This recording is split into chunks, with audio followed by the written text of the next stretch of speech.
The Richardson family living room felt different that Christmas Eve. I should have known something was wrong the moment I walked through the front door and found everyone already seated in perfect formation.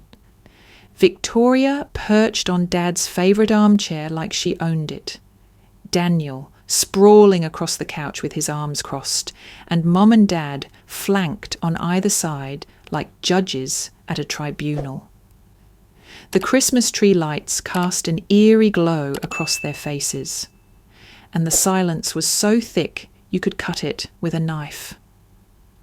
"Maya," Victoria said, her voice carrying that familiar tone of authority she'd perfected since childhood. "We need to talk."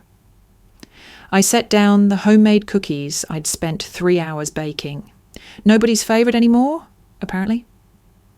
"Okay, what's up?" Victoria stood, slowly, dramatically, holding a folded piece of paper like it contained the family constitution.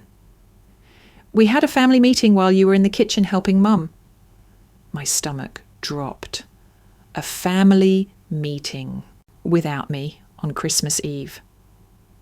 "We've made a decision," she continued, unfolding the paper with ceremony. "We voted, and we've decided to cut you off completely." The words hit me like a physical blow, but what came next was worse, the applause. Daniel started it, slow clapping like I'd just performed some tragic monologue. Mum and Dad joined in, their faces showing a mixture of relief and righteousness. Victoria smiled, that pageant queen smile she'd been perfecting since she was 5. I stood there, cookies still in my hands, watching my family celebrate my exile. But instead of crumbling, instead of begging, something strange happened. I felt free. For the first time in 28 years, they'd given me permission to stop trying. "I see," I said quietly, setting the cookies on the coffee table. "That's interesting timing." I pulled out my phone and typed a simple message. "Execute plan night explosion. Now." The response came back immediately. "Copy that. It's done." Marcus, looking up at their expectant faces, I smiled. Not the broken smile of a rejected daughter, but the calm smile of someone who'd just been handed their freedom on a silver platter. "Well," I said, grabbing my coat, "I'll respect your decision completely." And I walked out of that house, leaving behind 28 years of being the family afterthought. The pattern had started when I was 8 years old.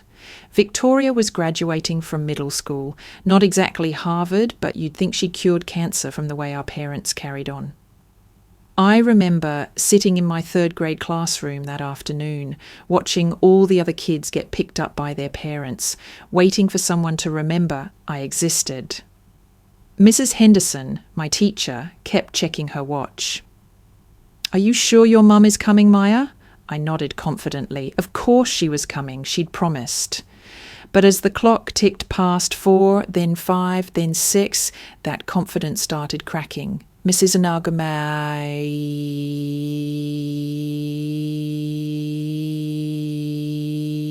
Henderson called the house 3 times. No answer. Everyone was at Victoria's graduation ceremony, followed by the celebration dinner at Romano's, the fancy Italian place we only went to for special occasions. By 7 p.m, I was the only kid left. Mrs. Henderson had to call a taxi and pay for it herself to get me home. When I finally walked through the front door, I found them all in the living room. Victoria wearing a tiara and sash that said "Future Leader," surrounded by balloons and presents. "Oh, Maya!" Mom looked up from taking photos. "How was school, sweetheart?" "You forgot to pick me up," I said, my 8-year-old voice barely a whisper.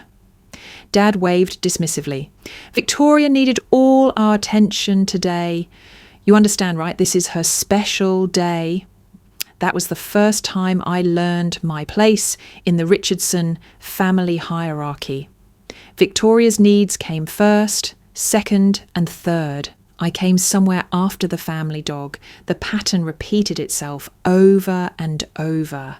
When I had the flu and needed to go to the doctor, we had to wait because Victoria had a dance recital costume fitting. When I made honour roll, the celebration got postponed because Daniel had a baseball game. When I broke my arm falling off my bike, Dad seemed annoyed that the emergency room visit was cutting into Victoria's birthday party preparation time. I learned early that being the youngest, Richardson, meant being invisible unless someone needed something from me. And they always needed something. Help with chores, a loan, a babysitter, an audience for their achievements. But when it came time for support, encouragement, or simple attention, Maya could wait. By the time I turned 16, I'd perfected the art of expecting nothing, so I couldn't be disappointed. But then something happened that made me forget that lesson, if only for a moment. The MIT acceptance letter arrived on a Tuesday in March. Full scholarship, full ride. The kind of opportunity that changes everything. I'd been secretly applying to colleges using my part-time job money for application fees because I knew better than to ask the family to invest in my future. But when that letter arrived, when I saw those beautiful words, "Congratulations, Maya, we are pleased to offer you admission," I let myself hope. I ran into the kitchen where Mum was preparing dinner. Victoria was complaining about her latest boyfriend drama, and Dad was reading the newspaper. "Mum, Dad, I got into MIT. I waved the letter like a victory flag. "Full scholarship." Mum looked up briefly. "That's nice, honey." Then she turned back to Victoria. "Now, about your engagement party venue." "Wait, engagement party? Victoria's getting married, I. "Oh, yes." Mom beamed.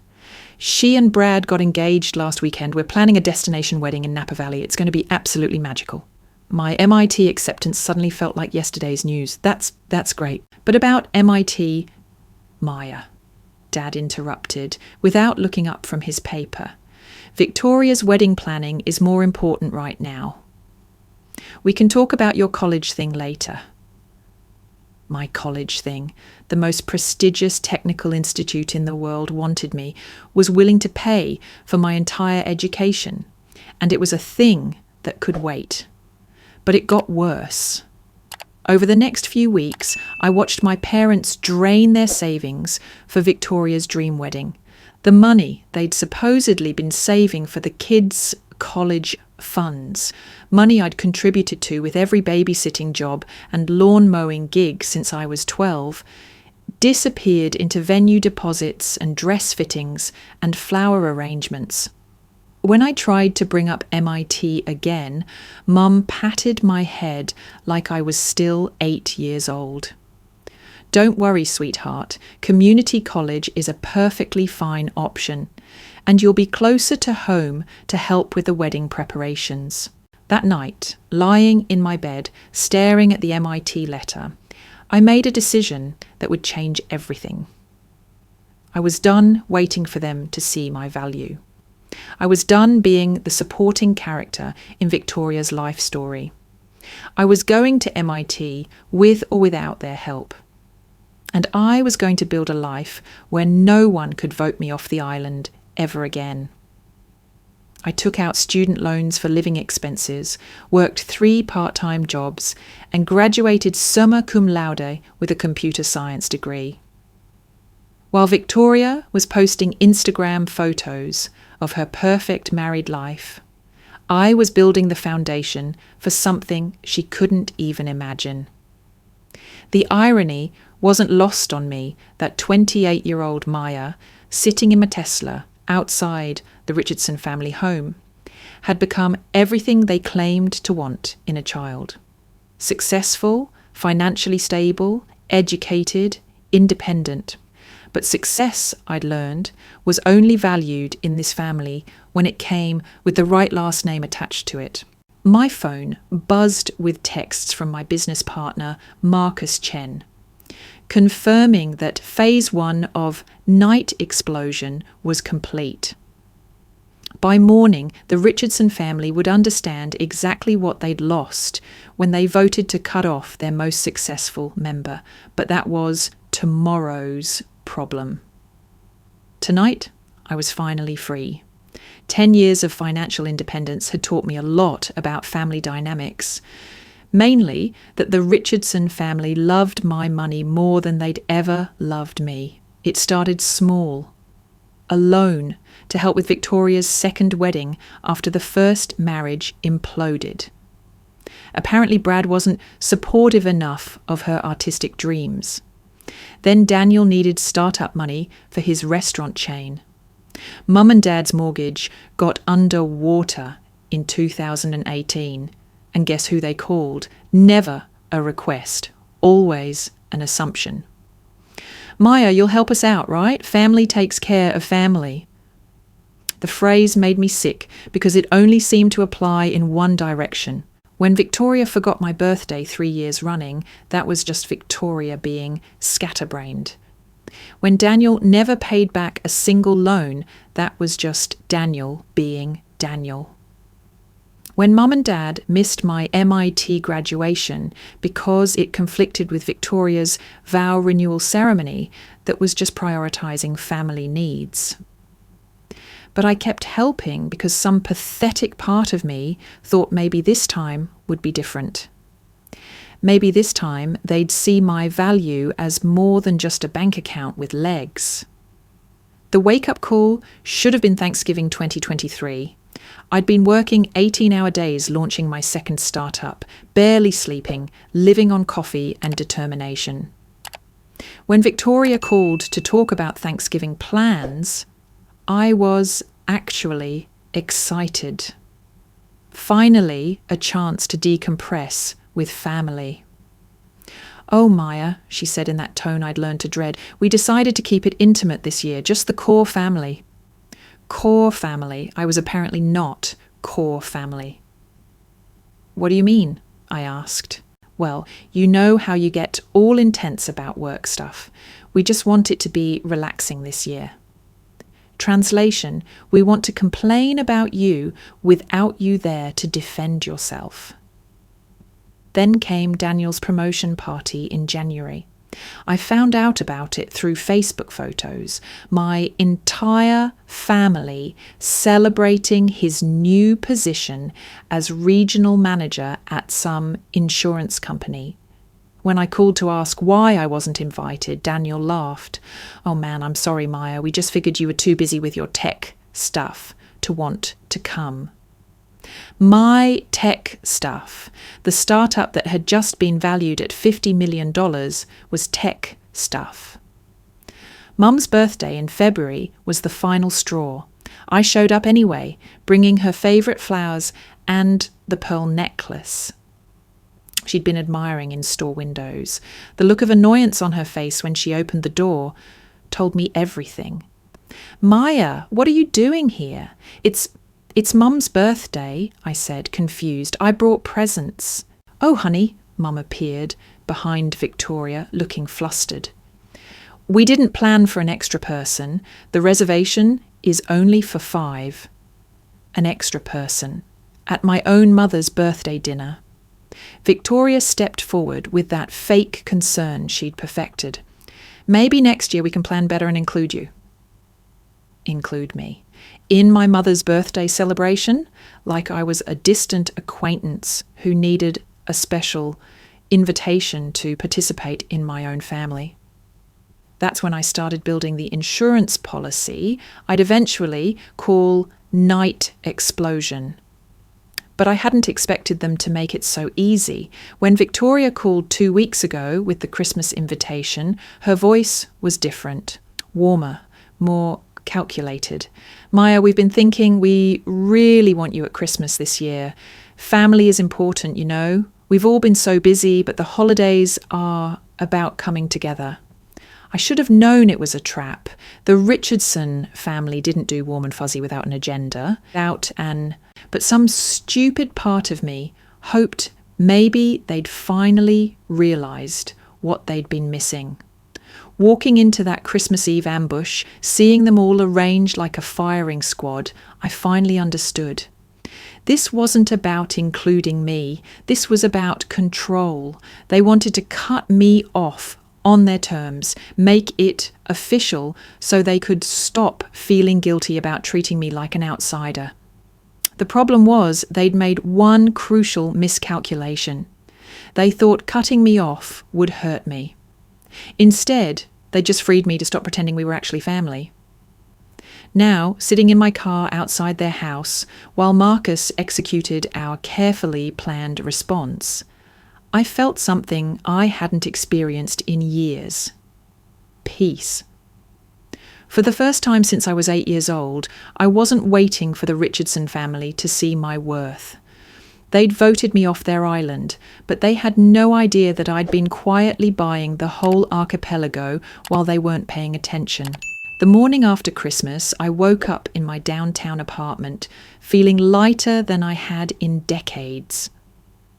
No guilt about missing family breakfast, no obligation to pretend their passive-aggressive comments were just jokes.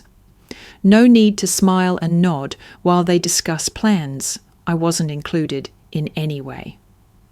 My phone had 17 missed calls, all from Richardson family members. I made coffee, sat in my favourite chair overlooking the city skyline, and listened to the voicemails while Marcus's updates rolled in via text.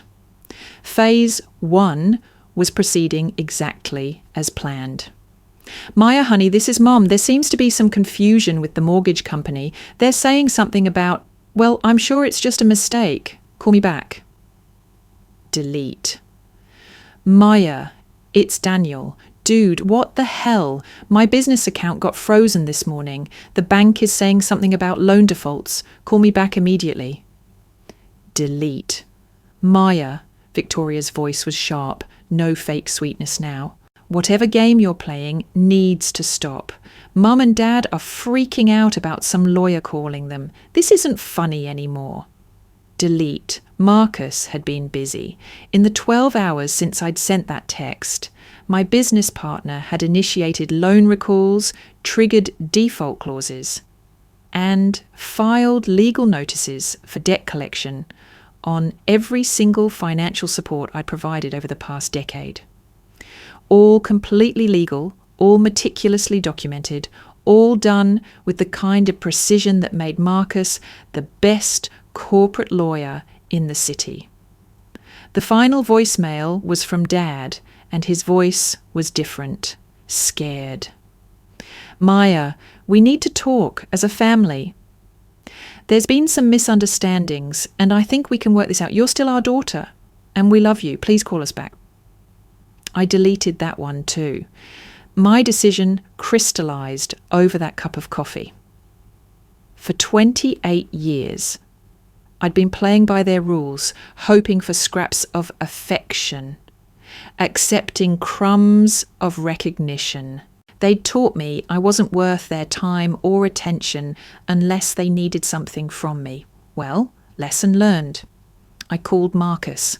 How's our timeline looking for the New Year's Eve reveal? Beautiful, he said, and I could hear the satisfaction in his voice. Judge Williams confirmed she'll be at the Richardson party. The document packages are ready. And Maya, your family has been calling my office every 10 minutes since 8 a.m. Let them call, I said. They voted to cut me off.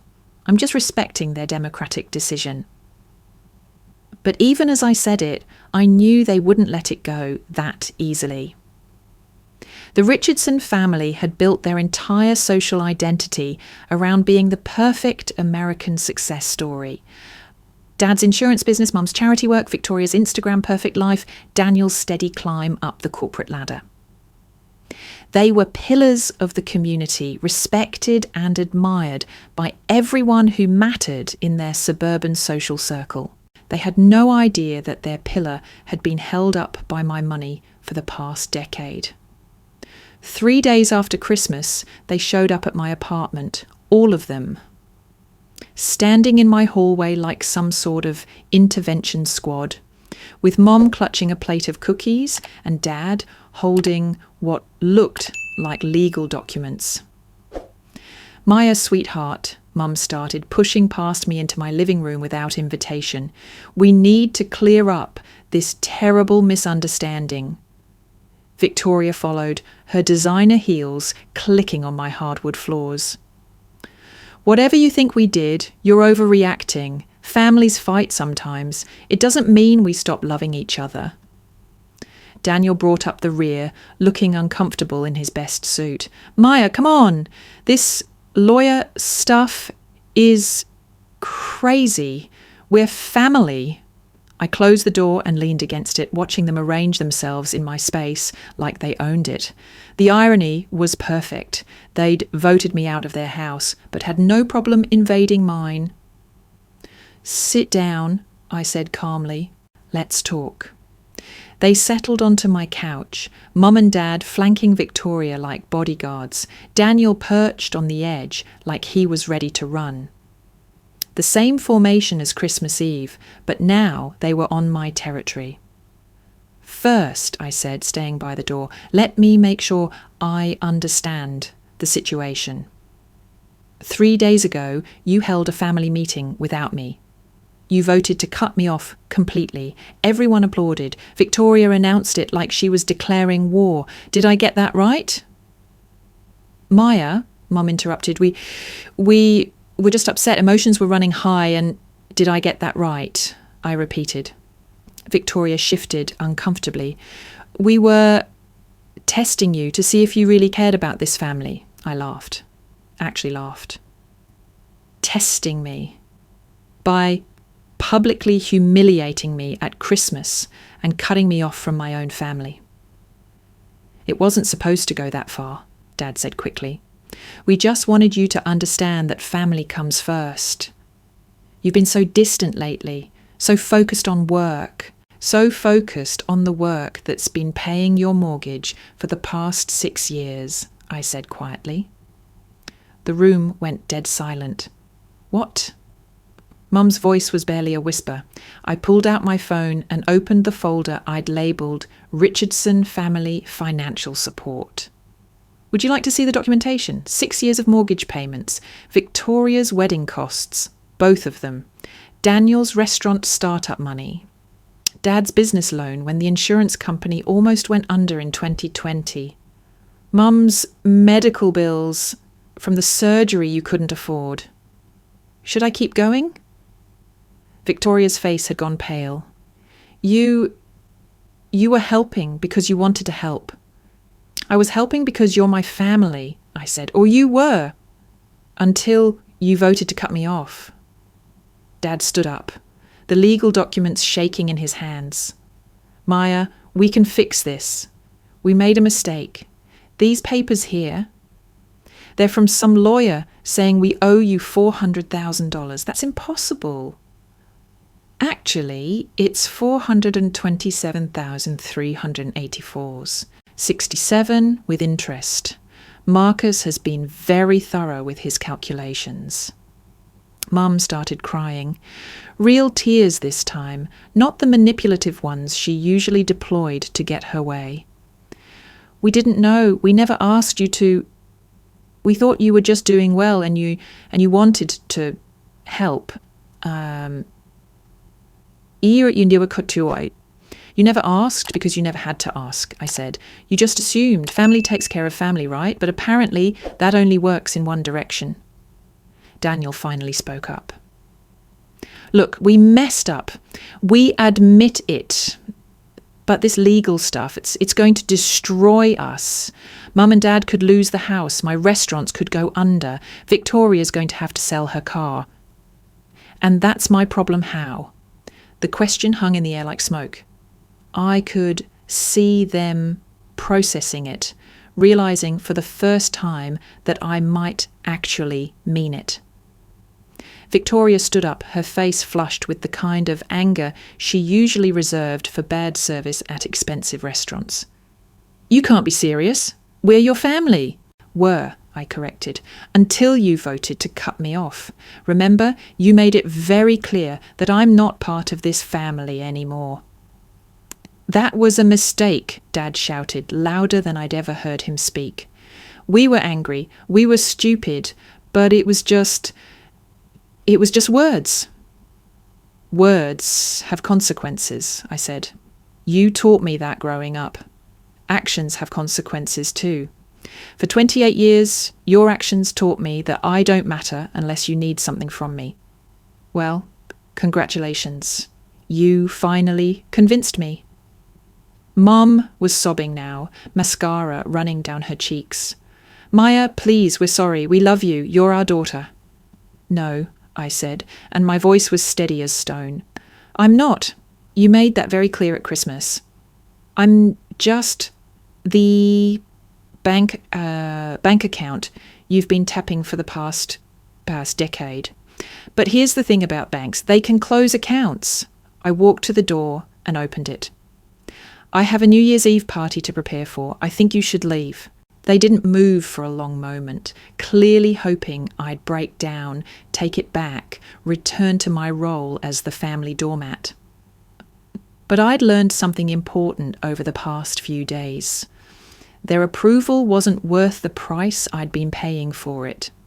Maya, Victoria tried one more time, if you do this, there's no going back. We won't forgive you. I smiled the same calm smile I'd given them Christmas Eve. Perfect. That makes us even. After they left, I called Marcus to confirm our New Year's Eve timeline. Tomorrow night, at the Richardson family's annual party, everyone who mattered in their social circle would learn the truth about their perfect family dynamic.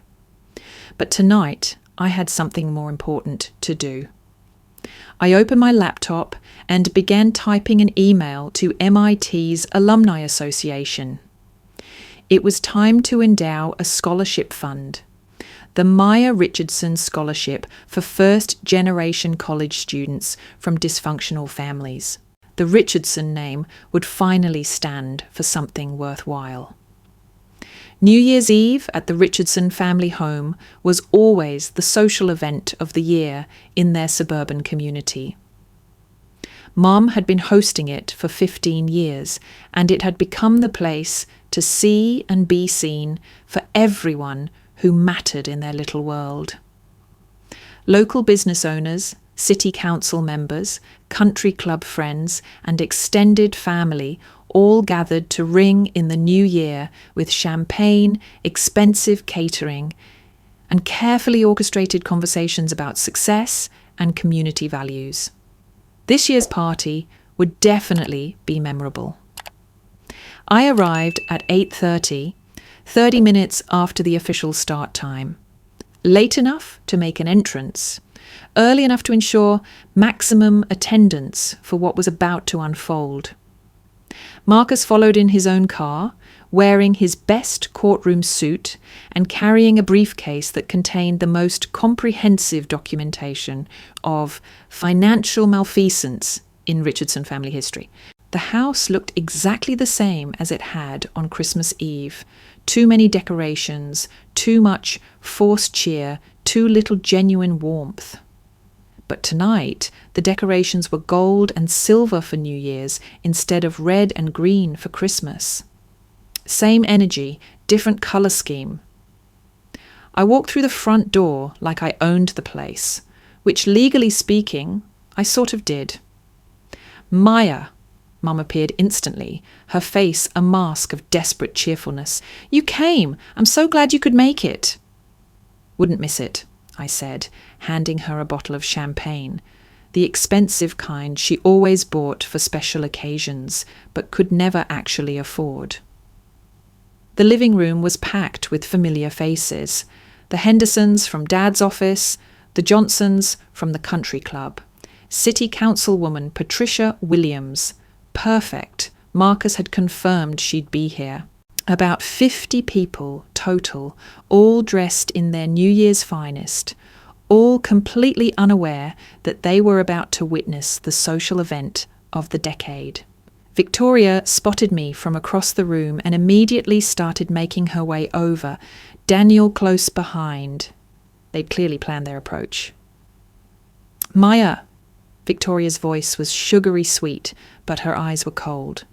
"We're so happy you decided to come. After our conversation the other day, we weren't sure—" "Oh, I wouldn't miss this party," I said. "I have some things I'd like to share with everyone." Daniel stepped forward, his usual laid-back demeanour replaced by barely controlled panic. "Maya, maybe we should talk privately first." "No need," I interrupted, pulling out my phone. I think it's time everyone knew the truth about the Richardson family success story." The room gradually quieted as people sensed something was about to happen.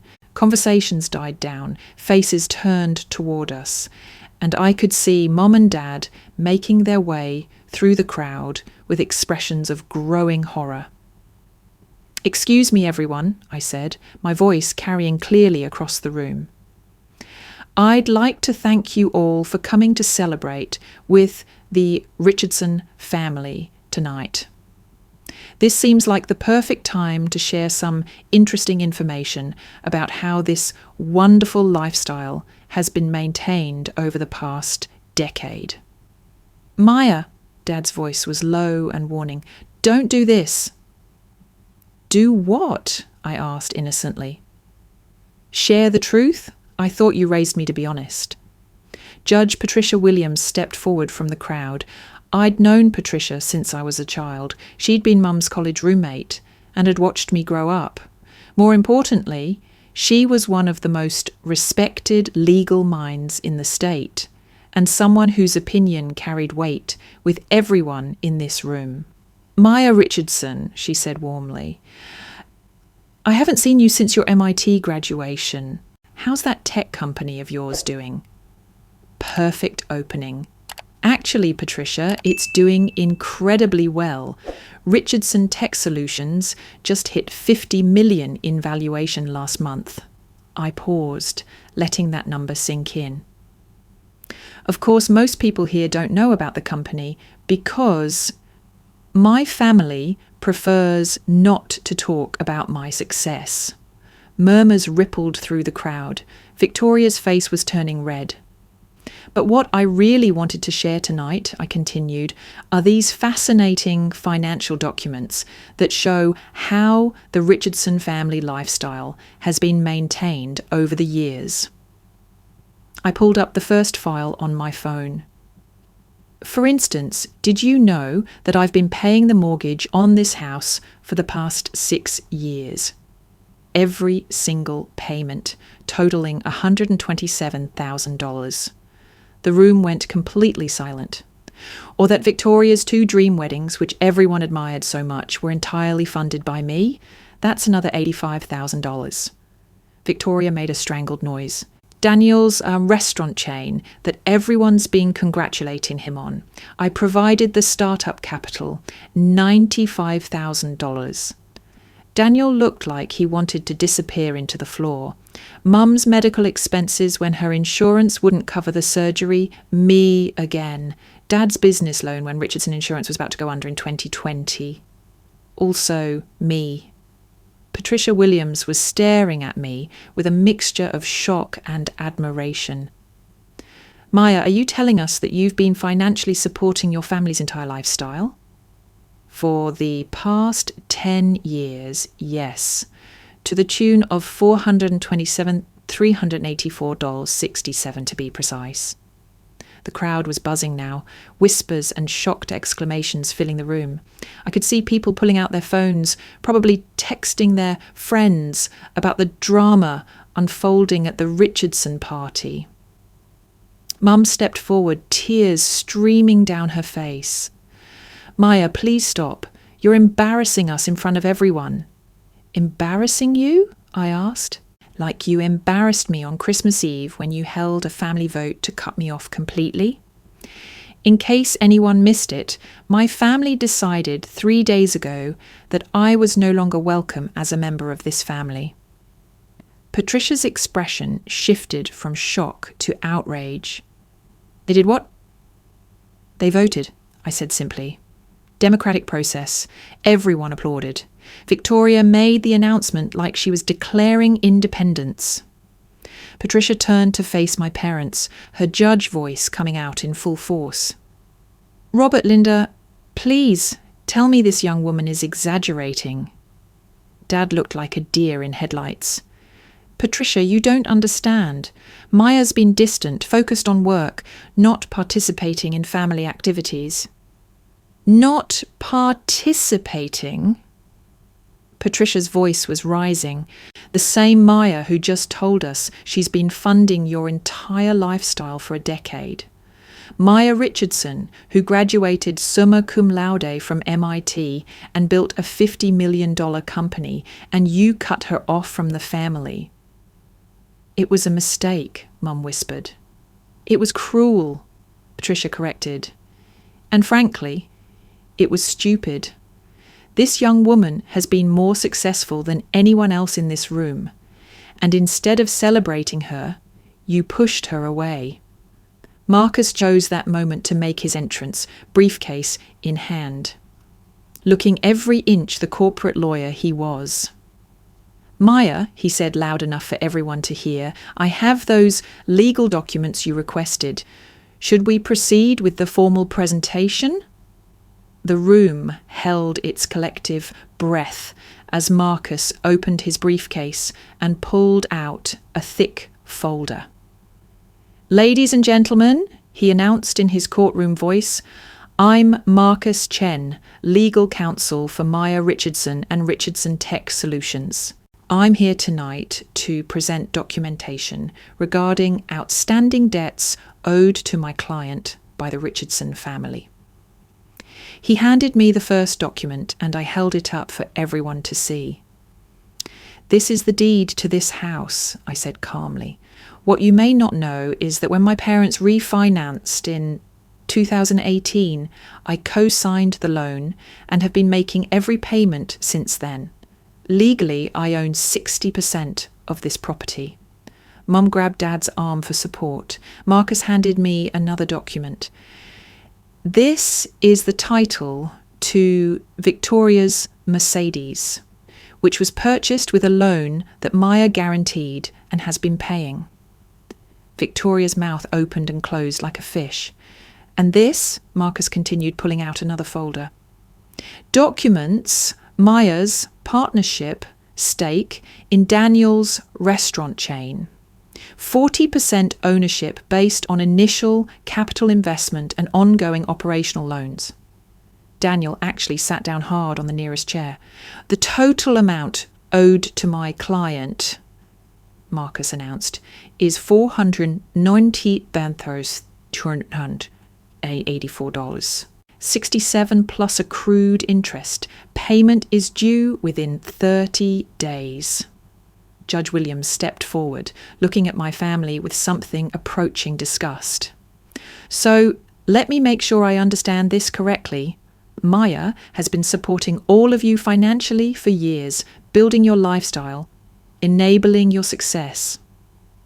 And your response was to vote her out of the family? It wasn't supposed to go that far, Victoria said weakly. Then what exactly was it supposed to be? Patricia demanded. Because, from where I'm standing, it looks like you treated the most successful member of your family like garbage, then expected her to continue funding your lives anyway. The crowd was openly staring now. Some people recording on their phones, others just shaking their heads in disbelief. I could see the social calculations happening in real time. Who would still want to associate with the Richardson family after this revelation? Maya, Patricia said, turning to me with respect I'd never seen from anyone in this room before. I want to apologize on behalf of everyone here who failed to recognize what you've accomplished. Building a $50 million company while supporting your family's entire lifestyle is extraordinary. You should be proud. Thank you, I said. I am proud, and I'm also done. I looked around the room at 50 faces staring back at me, some shocked, some sympathetic, some calculating the social implications of what they'd just witnessed. The Richardson family voted to cut me off, I announced. I'm simply respecting their democratic decision. As of tonight, all financial support ends. All loans are called in. All partnerships are dissolved. I handed Marcus back the documents and turned to face my family one last time. You taught me that I don't belong in this family. Thank you for the lesson. And I walked out of that house, leaving behind 28 years of trying to earn love from people who only valued me for my bank account. Behind me, I could hear the chaos beginning. Patricia Williams demanding answers, guests buzzing with gossip, my family scrambling to do damage control on their reputation. But I didn't look back. For the first time in my life, I was free to focus on the family I'd chosen instead of the one I'd been born into.